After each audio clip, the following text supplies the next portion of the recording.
வணக்கம் மக்களே. சமீப காலமாக திமுகவுடைய செயல்பாடுகளை பார்த்தீங்கன்னா ரொம்ப கேவலமாக போயிட்டுருக்கு. அதுவும் பொதுமக்களை முகசொலிக்க வச்சுருக்கு. அவங்க கட்சியோடைய தொண்டர்கள் அனுதாபிகள் வேணால் இந்த பேச்சுக்களை கொண்டாடலாமே தவிர, ஆனால் மக்கள் மத்தியில் முகசொலிக்க வச்சுருக்கு. அதுவும் குறிப்பாக ராசா, அனிதா ராதாகிருஷ்ணன், விளாத்திகுளம் எம்எல்ஏ மார்க்கண்டேயன் போன்றவர்கள் பேசியதெல்லாம் அவங்க கட்சி தொண்டர்கள் வேணால் கொண்டாடலாம், அவங்க வேணால் மெய்சிலிக்கு வச்சு அதை கொண்டாடலாம். பட் ஆனால் பொதுமக்கள் பார்வையில் எல்லாமே முகசொலிக்க வைக்குது. பொதுமக்கள்லாம் வெகுண்டெழுந்து தன்னெழுச்சியாக வீடியோ போடுறாங்க. ஸ்டாலின் ஏன் இதை கண்டிக்க மாட்டேங்கிறார் அப்படின்னு போடுறாங்க. ஸ்டாலின் என்ன பண்ணார்? தோல்விக்கு நானே பொறுப்பு, 2026 சட்டமன்ற தேர்தலில் ஏற்பட்ட தோல்விக்கு நானே பொறுப்பு, யாரையும் பழி சொல்லாதீங்க அப்படின்னு சொல்லி அவரே பொறுப்பேற்றுக் கொண்டார். ஒரு பெருந்தன்மையோடு ஏற்றுக்கொண்டார். ஒரு நல்ல விஷயம். பட் அதே பெருந்தன்மையோடு அவர் தன்னுடைய கட்சியை வழி நடத்தணும் இல்லையா? தோல்வி பாதையில் இருக்க கட்சி. அப்போ கட்சியினர் செய்த தவறுகளை சுட்டி காட்டணும், இப்படி செய்யாதப்பா அப்படின்னு சொல்லணும். ஒரு தகப்பன் தன்னுடைய குழந்தையை தட்டி கேட்பது போல, ஒரு குழந்தை தப்பாக செய்யும்போது தகப்பன் தட்டி கேட்குறான்ல, இப்படி பண்ணாத, இப்படி பேசாதப்பா அடுத்தவங்களன்னு சொல்கிறானா இல்லையா? அப்போ நீங்கள் அப்பா அப்பான்னு சொல்கிறீங்க, அப்பாவுடைய ஆட்சி அப்பா அப்பான்லாம் சொல்கிறீங்க. பட் அப்பா கண்டிக்கணும் இல்லை பிள்ளைங்களே? முதலமைச்சருடைய எலும்பை முறிப்பேன்னு உங்கள் எம்எல்ஏ ஒருத்தர் பேசுகிறாரு, அப்போ அவரை கூப்பிட்டு கண்டிக்கணுமா வேண்டாமா? பேருக்கு மட்டும் அப்பாவாக இருந்துட்டு அந்த பொறுப்போடு செயல்படணும் இல்லையா? அப்பாவுக்கே ஒருத்தான பொறுப்புகள் இருக்குது இல்லையா? அந்த பொறுப்புகள் இல்லாமல் எல்லாரையும் பேச விட்டுட்டு வேடிக்கை பார்த்தா மக்கள் முகம் சுளிக்கிறாங்க இல்லையா? அனிதா ராதாகிருஷ்ணன் என்ன பேசணும்னு பேச தெரியாமல் உளறிக்கிட்டு இருக்காரு. அதாவது திமுகவில் இந்த பிபி சுகர்கள் கேஸுகள் அதிகமாகிடுச்சு. என்ன பேசணும்னு தெரியாமல் பேசுகிறாரு. பொது வழியில் மீடியாக்கள் முன்னாடி டிஎஸ்பி என் இடுப்பை இழுத்தாரு, என் இடுப்பை தடவுனாரு, என் இடுப்பை பிடிச்சி கிள்ளுனாருன்னு பேசுகிறாரு. எல்லாம் பார்த்து சிரிக்கிறான். என்ன பேசணும்னு தெரியாமல் பொது வழியில் பேசுகிறாரு. ஒரு டிஎஸ்பி அந்தளவுக்கு ரசனை கெட்டவரா? அனிதா ராதாகிருஷ்ணன் இடுப்பை பிடிச்சி தடவுற அளவுக்கு அந்தளவுக்கு ரசனை கெட்டவராக இருக்காரு தூத்துக்குடி எஸ்பி. ஸோ இதெல்லாம் முதல்வர் கண்டிக்கணும். பொது வெளியில் இப்படி பேசாதையா, பார்த்து பேசியா, எல்லாம் ஃபேஸ்புக்கில் போடுறான், யூடியூப்பில் போடுறான், எல்லாம் மொபைலில் சுற்றி எடுத்துக்கிட்டு இருக்கான். ஸோ அப்போ என்ன நடக்குது திமுகவில்? திமுக ஒரு முதியவர்களின் கூடாரம் ஆயிடுச்சு, ஒரு கிழவர்களின் கூடாரம் ஆயிட்டு திமுக. ஸோ இந்த வயசான கேடுகட்டைகள்லாம் தயவுசெய்து வீட்டுக்கு அனுப்புங்க. இந்த கிழவர்களை வைத்துக்கொண்டு திமுக இனிமேல் ஆட்சியை பிடிக்க முடியாது, ஒன்றும் பெருசாலாம் சாதிக்க முடியாது. இந்த மாதிரி போயிட்டே இருந்துச்சுன்னா மக்கள் உங்களை ஓட்டு போடணும்னு நினச்சிட்டு இருக்கவங்க கூட அடுத்து ஓட்டு போட மாட்டான். அந்த மாதிரியான மோசமான சூழ்நிலைக்கு போயிட்டுருக்கு. மேலும் பார்த்திங்கன்னா இந்த மாதிரியான செயல்களுக்கு யார் காரணம் அப்படின்னு பார்த்தீங்கன்னா உதயநிதி. அதாவது எப்படியாவது விஜய் ஆட்சியை வீட்டுக்கு அனுப்பிச்சிடணும், எப்படியாவது விஜய் ஆட்சியை கவுத்தரணும். அதனுடைய வெளிப்பாடு தான் இப்போ அனிதா ராதாகிருஷ்ணன் பேசுகிறது தான். இந்த கட்சி 3 மாதம் கூட இருக்காது, தாவேக்கா 6 மாதம் கூட ஆட்சி அமைக்க முடியாது, தாவேக்கா ஆட்சியை நாங்கள் கவுத்துருவோம், தாவேக்கா ஆட்சியை இருக்க விட மாட்டோம் அப்படிலாம் பொது வெளியில் பேசுகிறாருன்னா யார் கொடுத்த தைரியத்தில் பேசுகிறாரு? கட்சி தலைமை கொடுத்த தைரியத்தில் தானே பேசுகிறாரு. சும்மா பேசிட முடியுமா? பொது வெளியில் ஒரு கட்சியை கவுத்துருவோம் அப்படின்ட்டு மக்கள் ஓட்டு போட்டு தேர்ந்தெடுத்து வச்சுருக்காங்க 108 தொகுதியை. இதுவரைக்கும் எந்த கட்சியிலுமே நடக்காத ஒன்று. 3 வருஷத்தில் அவர் ஸ்ட்ரெயிட்டாக சீஃப் மினிஸ்டர் உள்ளே போய் உட்காந்துருக்காரு. தமிழக வரலாற்றிலேயே நடக்காத ஒரு விஷயத்தை விஜய் செஞ்சு சாதிச்சிருக்காரு. மக்கள் மேண்டேட் கொடுத்துருக்காங்க.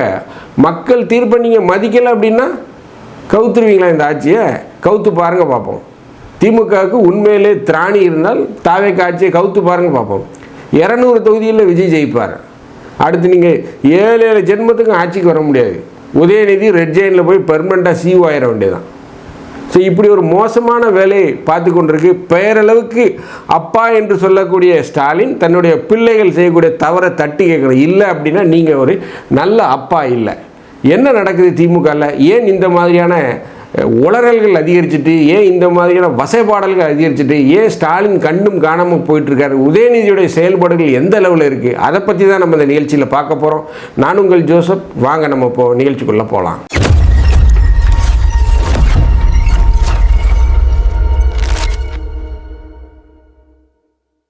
ஸ்டாலின் பெயரை திமுக எம்எல்ஏக்கள் கெடுத்துக்கிட்டு இருக்காங்க.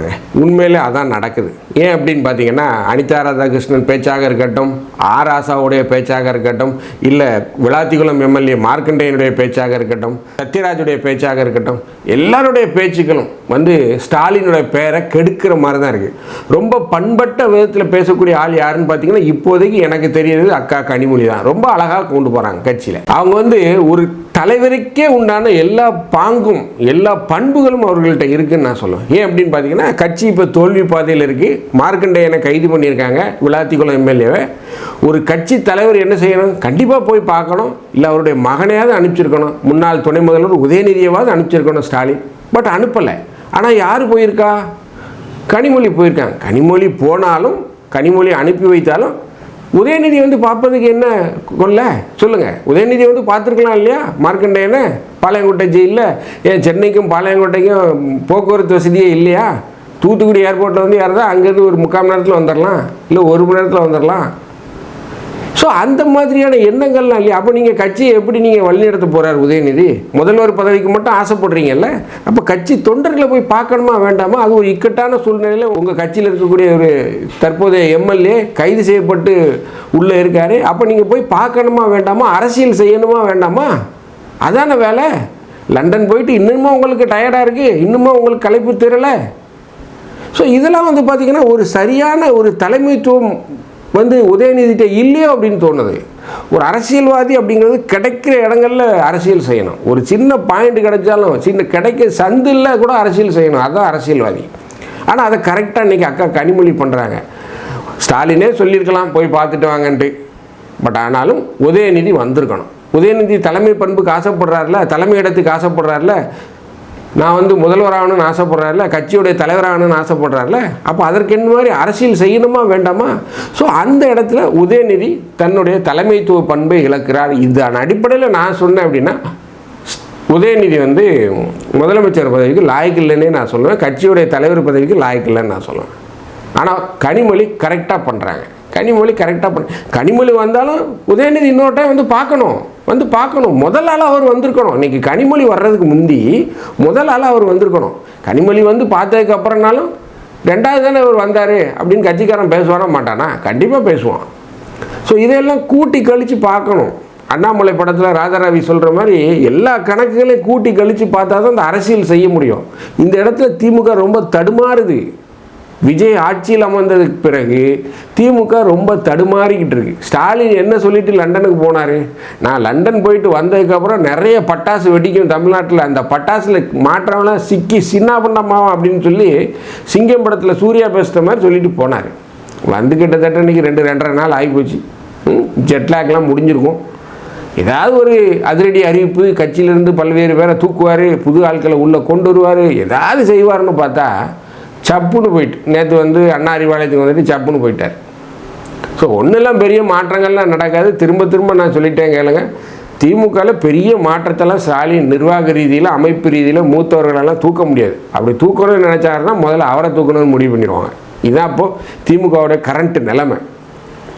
ஸோ ஸ்டாலின் கட்சியோட பெயருக்கு பாதகமாக, கட்சியோட பெயருக்கு குந்தகம் விதைக்கும் விதமாக, தலைமைக்கு குந்தகம் வைக்கும் விதமாக, மக்களுக்கு முகம் சுளிக்கும் வகையில் பேசக்கூடிய தன்னுடைய அமைச்சர்கள், முன்னாள் அமைச்சர்கள், தற்போதைய எம்எல்ஏக்களை வாய்ப்பூட்டு போடணும். இந்த மாதிரி பேசாதையா, பொது வழியில் முதலமைச்சரை பார்த்து இந்த மாதிரி பேசாத, எப்படியா நீ அவரை எலும்ப முறிப்பே அப்படின்னு சொல்லி பேசலாம் அப்படின்னு அவரை கூப்பிட்டு கண்டிச்சிருக்கணும்.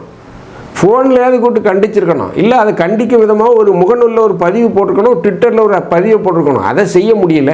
அப்போ என்ன அப்பா நீங்கள்? பேருக்கு பேர் நான் அப்பாங்கிறீங்க. குழந்தைகள் தப்பு செய்தால் கண்டிப்பாக தட்டி கேட்கணும். ஸோ அந்த இடத்துல ஸ்டாலின் வந்து ரொம்ப தவறு செய்கிறார். அவர் வந்து ஒரு பெரிய வரலாற்று பிள்ளையை செய்கிறார். இது வந்து தாவேகாவுக்கு தான் பாசிட்டிவாக முடியும்.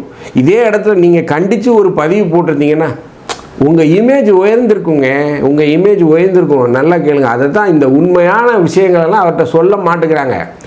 கண்டுக்காமல் விடுங்க அப்படின்னு சொல்லி பேசுகிறாங்க. இது உங்கள் பேர் ரொம்ப கெட்டு போயிட்டுருக்கு, மீண்டும் ஆட்சி அமைக்கக்கூடிய வாய்ப்பு இல்லாமலே போய்விடுங்கும் போது தோணுது. ஸோ இந்த மாதிரி விஷயங்கள்லாம் நடக்கு அப்படிங்கிறத கேள்விப்பட்ட போது கனிமொழி வந்து ரொம்ப அப்செட்டில் இருக்கிறதாகத்தான் செய்தி வருது. என்ன அப்படின்னு பார்த்தீங்கன்னா, இப்படி ஒவ்வொருத்தரும் பொதுவெளியில் இந்த மாதிரி பேசுகிறது, ஆராசா வந்து நாதாரி முதலமைச்சர் அப்படின்னு பேசுனது, ப்ளஸ்ஸு முதல்வருடைய எலும்பை உடைப்பேன்னு சொல்லி விளாத்திக்குளம் எம்எல்ஏ பேசுனது, சத்யராஜ் பேசுகிறது, ப்ளஸ் வந்து ஆராசா பேசுகிறது, அனிதா ராதாகிருஷ்ணன் பேசுகிறது, இதையெல்லாம் வந்து தலைவர் கண்டிக்க மாட்டேங்கிறாரே அப்படின்னு சொல்லி கனிமொழி ஒரு மிகப்பெரிய அதிருப்தியில் இருக்காங்க.